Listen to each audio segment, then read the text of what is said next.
آج ہم ایک ایسی دستاویز کو سمجھنے کی کوشش کریں گے جو معاشرتی کنٹرول کا ایک بہت ہی غیر معمولی ویژن پیش کرتی ہے۔ یہ کوئی عام منصوبہ نہیں ہے، بلکہ یہ ایک مکمل بلو پرنٹ ہے، ایک ایسا نقشہ جس کا مقصد معاشرے کے ہر ستون کو، ہر ادارے کو جڑ سے اکھاڑ کر اپنی مرضی کے مطابق دوبارہ تعمیر کرنا ہے۔ ذرا سوچئے، اس دستاویز کی شروعات ہی ایک ایسی مثال سے ہوتی ہے جو انسان کو ہلا کر رکھ دے۔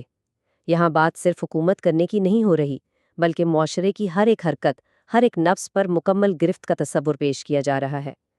وشنو کی یہ مثال شروع سے ہی واضح کر دیتی ہے کہ اس منصوبے کے عزائم کتنے بڑے اور ہمادیر ہیں۔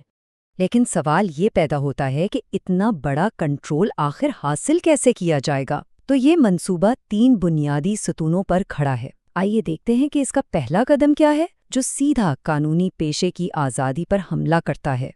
یہاں سے اصل کھیل شروع ہوتا ہے۔ دیکھیں، آج ایک وکیل کیا کرتا ہے؟ وہ اپنے موکل کا محافظ ہوتا ہے، اس کے حق کے لیے لڑتا ہے۔ لیکن اس منصوبے کے تحت وکیل کا کردار بالکل ہی الٹ دیا جائے گا۔ وہ ایک آزاد محافظ نہیں رہے گا، بلکہ ریاست کا ایک تنخواہ رپورٹر بن جائے گا، جس کا کام صرف حقائق بیان کرنا ہوگا، بحث کرنا یا کسی کا دفاع کرنا نہیں۔ اور یہ صرف کوئی ہوا میں کیا گیا دعویٰ نہیں ہے۔ اس منصوبے میں قانونی نظام کو قابو کرنے کے لیے باقاعدہ ایک پورا طریقہ کار بتایا گیا ہے۔ یعنی وکلاء کا تقرر عدالت کرے گی، ان کے تنخواہیں بھی فکسڈ ہوں گی اور ان کا کام صرف رپورٹنگ تک محدود ہوگا۔ اب کہنے کو تو یہ ہے کہ اس سے ذاتی مفاد ختم ہوگا، لیکن اصل میں یہ اس پیشے کی روح، یعنی اس کی آزادی کو ہی ختم کر دے گا۔ تو قانون تو قابو میں آ گیا، اب اگلا نشانہ کیا ہے؟ اب ہم اس منصوبے کے دوسرے ستون کی طرف بڑھتے ہیں، اور یہ ستون ہے موجودہ مذہبی اداروں کو کمزور کرنا اور آخرکار ان کی جگہ لے لینا۔ یہ ایک بہت سوچی سمجھی ایک مت عملی ہے۔ اس میں کوئی ڈھکی چھپی بات نہیں ہے، بالکل صاف صاف کہا گیا ہے کہ روحانی پیشواؤں کے وقار اور اثر کو جان بوجھ کر ختم کرنے کی کوشش کی گئی ہے، اور اس کی وجہ بھی صاف ہے۔ جب تک لوگوں کا اپنے مذہبی رہنماؤں پر اعتماد قائم رہے گا، تب تک کوئی بھی بیرونی طاقت ان پر مکمل کنٹرول حاصل نہیں کر سکتی۔ اور پھر یہ منصوبہ ایک بہت ہی ڈرامائی اور سچ پوچھیں تو ایک خطرناک موڑ لیتا ہے۔ ایک نامعلوم ہاتھ کے اشارے سے مذہبی اتھارٹی کے سب سے بڑے مرکز یعنی پاپائیت پر حملے کا منصوبہ بنایا گیا ہے۔ مقصد کیا ہے؟ افراتفری اور خوف و ہراس پھیلانا۔ اور یہاں اس منصوبے کی اصل چالاکی نظر آتی ہے۔ یہ ایک بہت پرانی چال ہے، پہلے خود مسئلہ پیدا کرو اور پھر خود ہی اس کا حل بن کر محافظ کے طور پر سامنے آ جاؤ۔ اس افراتفری کو ایک موقع کے طور پر استعمال کر کے منصوبہ ساز مذہبی نظام کے اندر اپنی مستقل جگہ بنانے کا ارادہ رکھتے ہیں۔ تو اس سب کے پیچھے کا اصل مقصد کیا ہے؟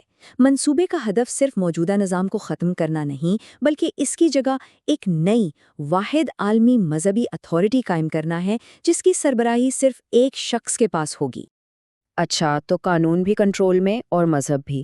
اب باری ہے تیسرے اور شاید سب سے خوفناک ستون کی، ایک ایسا معاشرہ جہاں ریاست کی آنکھ ہر وقت ہر کسی پر ہو، ایک مکمل نگرانی کا نظام۔ یہاں زبان کا جادو دیکھیے۔ جاسوسی جیسا کام، جسے عام طور پر ایک منفی اور غلط عمل سمجھا جاتا ہے، اسے ایک قابل تعریف شہری فریضہ بنا کر پیش کیا جا رہا ہے۔ جب الفاظ کے معنی بدل دیے جائیں تو پھر لوگوں کے اعمال کو کنٹرول کرنا کتنا آسان ہو جاتا ہے۔ اور یہ نگرانی کون کرے گا؟ کوئی خاص ایجنسی؟ نہیں، بلکہ ہر کوئی، منتظمین سے لے کر مزدوروں تک اور ایڈیٹرز سے لے کر گھر کے نوکروں تک، معاشرے کا کوئی بھی طبقہ اس جال سے باہر نہیں ہوگا۔ ہر شخص دوسرے پر نظر رکھے گا۔ اس کا مطلب یہ ہے کہ نگرانی اب صرف سرکاری ایجنٹوں کا کام نہیں رہے گی، یہ ہر شہری کی ذمہ داری بن جائے گی۔ ہر شخص کا یہ فرض ہوگا کہ وہ اپنے پڑوسیوں، دوستوں اور یہاں تک کہ اپنے گھر والوں کی بھی مخبری کرے۔ ذرا سوچئے، کیسا ہوگا وہ معاشرہ؟ تو اب ان تینوں چیزوں کو ذرا جوڑ کر دیکھتے ہیں۔ قانون پر مکمل قبضہ، مذہب کی جگہ ایک نئی اتھارٹی اور ایک ایسا جاسوسی کا نظام جہاں کوئی بچ نہ سکے۔ آخر یہ سب مل کر کیا تصویر بناتے ہیں؟ جی ہاں، جواب بالکل صاف ہے۔ ان تمام اقدامات، ان تمام کوششوں کا صرف اور صرف ایک ہی مقصد ہے، ایک واحد عالمی حکومت کا قیام۔ ایک ایسی حکومت جس کا قانون، مذہب اور شہریوں کی زندگی کے ہر پہلو پر مکمل اور مطلق کنٹرول ہو۔ آخر میں یہ پوری دستاویز ہمیں ایک بہت گہرے سوال پر سوچنے پر مجبور کرتی ہے۔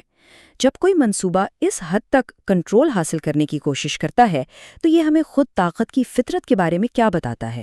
اس کی بھوک اور اسے حاصل کرنے کی انسانی خواہش کے بارے میں کیا سکھاتا ہے؟ یہ ایک ایسا سوال ہے جس پر واقعی غور کرنا چاہیے۔